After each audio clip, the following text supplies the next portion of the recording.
안녕하세요. 학생부 종합전형 101 이야기라는 게 나왔네요. 그래서 이제 여기에 대해서 간단하게 해설을 해드리려고 합니다. 저도 이제 입학사정관을 했지만 입학사정관들마다 수준이 좀 다릅니다. 그 연차에 따라서 많이 아시는 분도 있고 조금 적게 아시는 분도 있습니다. 그러다 보니까 이제 입학사정관 박람회 같은 걸 가시면 이제 앞부분에 있는 입학사정관들과 좀 뒷부분에 있는 입학사정관들은 좀 아는 게 좀 다릅니다. 그래서 이제 학부모님들 중에도 이렇게 이야기를 해보면 좀 속 시원히 얘기 안 하고 약간 돌려서 얘기하는 분, 아니면 이제 원칙적으로 응대하는 분. 그러다 보니까 입학사정관들도 좀 편차가 있다. 이렇게 이제 보시면 좋을 것 같아요. 제가 이제 이 자료를 보면서 드는 생각이 이제 참 잘 만들었고 짜임새 있게 했는데 몇 가지 좀 오게티가 있었다. 그래서 이제 그런 부분 이제 먼저 말씀드리려고 합니다. 자, 여기 보시면 학생부 종합전형 이게 몇 페이지냐 하면요, 볼까요? 13페이지입니다. 13페이지 보시면 이렇게 되어 있습니다. 자, 여기 뭡니까? 학생부 종합전형에서 비교과, 교과, 분명히 비교과가 먼저 앞에 쓰여 있죠. 자, 근데 이제 문제는 뭐냐면은 요거 한번 보실까요? 2019 학년도 대학 입학 전형 기본 사항, 이 서류에서는 이렇게 되어 있습니다. 자, 여기 보면 어떻습니까? 교과가 먼저 되어 있죠.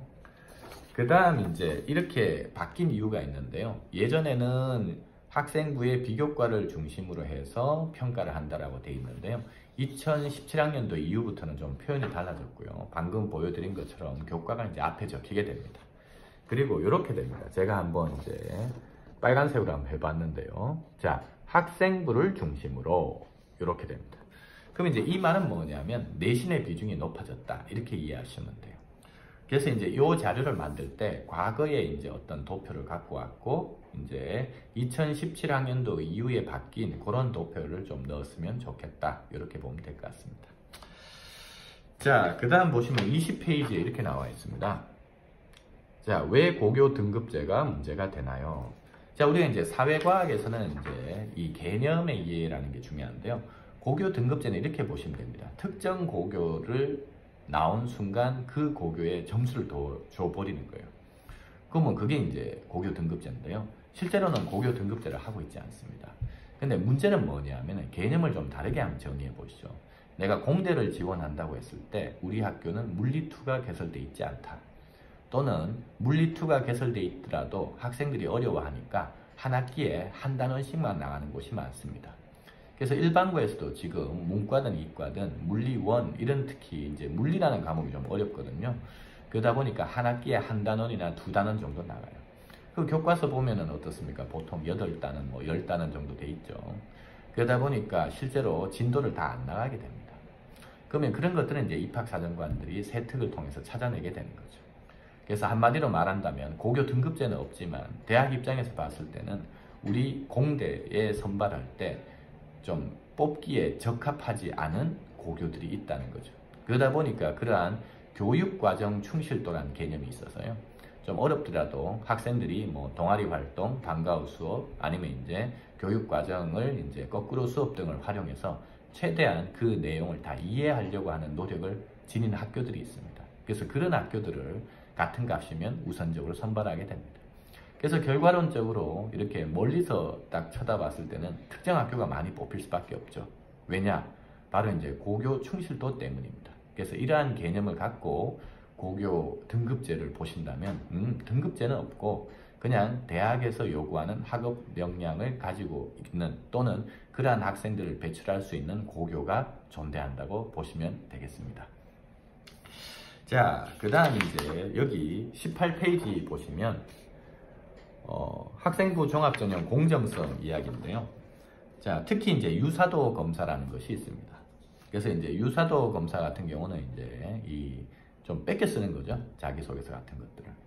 근데 이제 문제는 뭐냐면 남이 써주면 잘 모릅니다. 그래서 이제 이런 부분이 이제 한계죠. 그래서 이제 작은 도둑은 잡을 수 있는데 큰 도둑은 잡을 수 없다는 맹점이 있습니다. 그래서 이런 부분은 어떤 이제 정책을 펴든 그런 한계는 존재하기 마련입니다.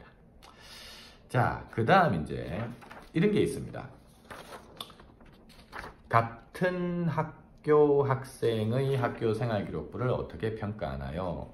자, 이제 이거는 좀 이 문제하고 연결해서 한번 생각해 볼까요? 여기도 나오는데 이제 교사들이 이제 기록을 많이 안 해주면 그게 불이익이나 아니면은 좀 학생부 종합전형을 선발되는데 어떻게 보면 낮은 점수를 받을 것 같다. 그거 맞습니다. 그럴 수밖에 없죠. 그래서 한영고라고 있어요. 저기 이제 서울에. 거기 이제 특정 이제 유모 이제 3학년 진학 부장님은 아예 3학년 생이들한테 이제 쭉 이제 학생 기록 카드를 아침 조례 시간에 내줍니다. 그러니까 선생님들끼리도 조례를 하겠죠. 그래가지고 각 반마다 한 줄이라도 적어오라고 합니다. 예를 들면은 뭐 3학년 1반에 학생들이 총 20명이다. 내가 한문 선생님이다. 그러면 어떻습니까? 그날 무조건 가서 학생들 그 1번부터 넘버링 돼 있는 애들을 뭐 자는 것도 잤으면 잤다. 뭐 창문 쳐다보면 창문 쳐다봐. 이런 거 다 적으라고 합니다. 그래서 처음에는 이제 선생님들이 반발이 컸죠. 왜냐하면 이제 좀 정년퇴임이 다가오시는 선생님들도 있고 아니면 젊어서 어떻게 적는지 모르는 선생님도 있었어요. 근데 이제 그런 것을 어떻게 보면 처음에는 다 시행착오를 겪는다고 생각하고 학기 초부터 이제 드라이브를 걸은 거죠. 그러다 보니까 이제 요즘은 14명씩 들어가죠, 서울대에.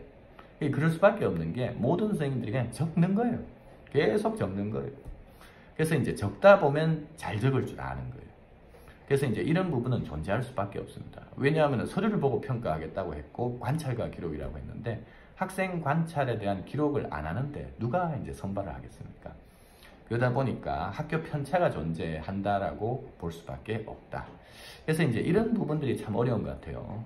그래서 교육 현장에서는 이제 학생부 종합 전형을 하면은 이제 어떻게 보면 애들이 막 들뜬다. 그 다음 수시 전형이 너무 빨리 발표나는 학교 때문에 어떻게 보면 현장 지도가 어렵다라고 하는데 이제 그 문제와 별개로 그냥 수업에 들어가서 그냥 어떻게 보면 기계적으로 학생들이 어떻게 하는가를 이렇게 기록하면 됩니다.